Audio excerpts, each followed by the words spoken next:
Hey guys, what's going on? Mike the Caveman Kuhn here again for Paleo Problem Island and MikeTheCaveman.com. And today's question is vitamin D status a marker of inflammation? So, the thing is, when we see people who have chronic autoimmune conditions, or we have people who have infections, you'll generally see low levels of vitamin D in their blood. But while we've assumed that it is the cause, that deficiency in vitamin D is the cause of the inflammation, perhaps it's actually a sign of it. So, real quick rundown on vitamin D. So, vitamin D2, which will commonly be prescribed by doctors, is ergocalciferol, and it's less biologically active. It has to be converted to vitamin D3 in the body. Now, vitamin D3 is cholecalciferol. That version, D3, is the kind that we photosynthesize using the sun. Now, that in turn gets hydroxylated and gets turned into calcifediol, which you'll commonly see on blood tests as 25-OH vitamin D, okay? That is the hydroxylated version. It is a pre-hormone, and that is the measure that most blood tests will use to determine your vitamin D status. But that's not the biologically active one. Now, it is a relatively good marker of your overall stores, but is it the best marker to determine health? That's the key. Well, what happens next is that in turn gets hydroxylated again and becomes 125 dihydroxy vitamin D, which is also known as calcitriol. Now, calcitriol is one of the, if not the most, biologically active steroid hormones in the body. It has roles in pretty much every cell in the body, particularly in the immune system. So your body uses its vitamin D receptors. It accepts calcitriol. That is the biologically active hormone. Now, what's interesting is people can get tested and have low blood vitamin D, yet still be healthy and or have adequate sun exposure and or have adequate supplementation. How can that be?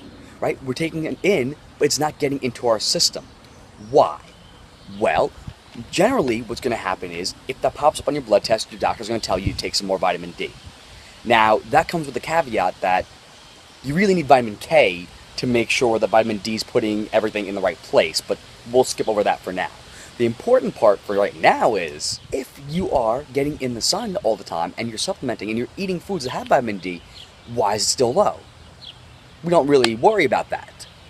So rather than trying to treat the symptom, I'd rather treat the cause. What's causing your vitamin D to still be low, yet you're getting adequate intake?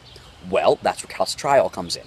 So that calcitriol, that is the one that it's converted into. So vitamin D, the one that's being measured, the calcifediol, which is the 25-OH, gets converted to calcitriol. What's interesting about the difference between those who are healthy and those who are sick is that those who are sick also often have elevated levels of calcitriol. Now, why would that be? Well, that's the biologically active one. So perhaps your body's trying to mount an immune response. So it's trying to fit into those receptor sites that are found on those immune cells. So it's turning up the production of that calcitriol. Now, what's going to happen to calcifediol though? It's going to get turned down, right? So you take that vitamin D in, whether it's coming from the sun or you're eating it, it turns into calcifediol. That in turn becomes calcitriol. That calcitriol is the one that does the work. So if you have decreased amounts of the calcifediol and increased amounts of calcitriol, that means you have a lot of inflammation going on. It's being called to action for a reason. You have that elevated levels because your body's trying to mount a response. What's it trying to mount a response to? Well, it could be an infection, it could be cancer, it could be an autoimmune condition, it could be an allergy.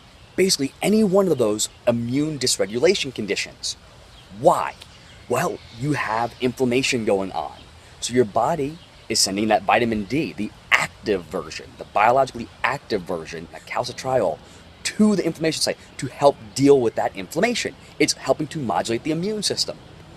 What is happening then? Your serum levels of your inactive calcifediol would be going down. So they're being used, they're being converted to the active one because there's inflammation going on. Now, I know I'm going pretty crazy into this, and the words are very similar and can be very confusing.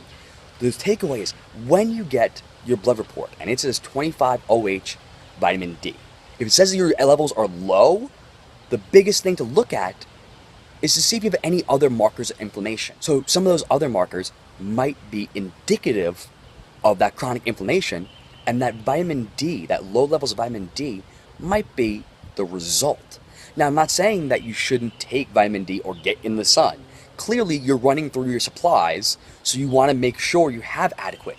But what's a better idea? Shouldn't we go to the root cause?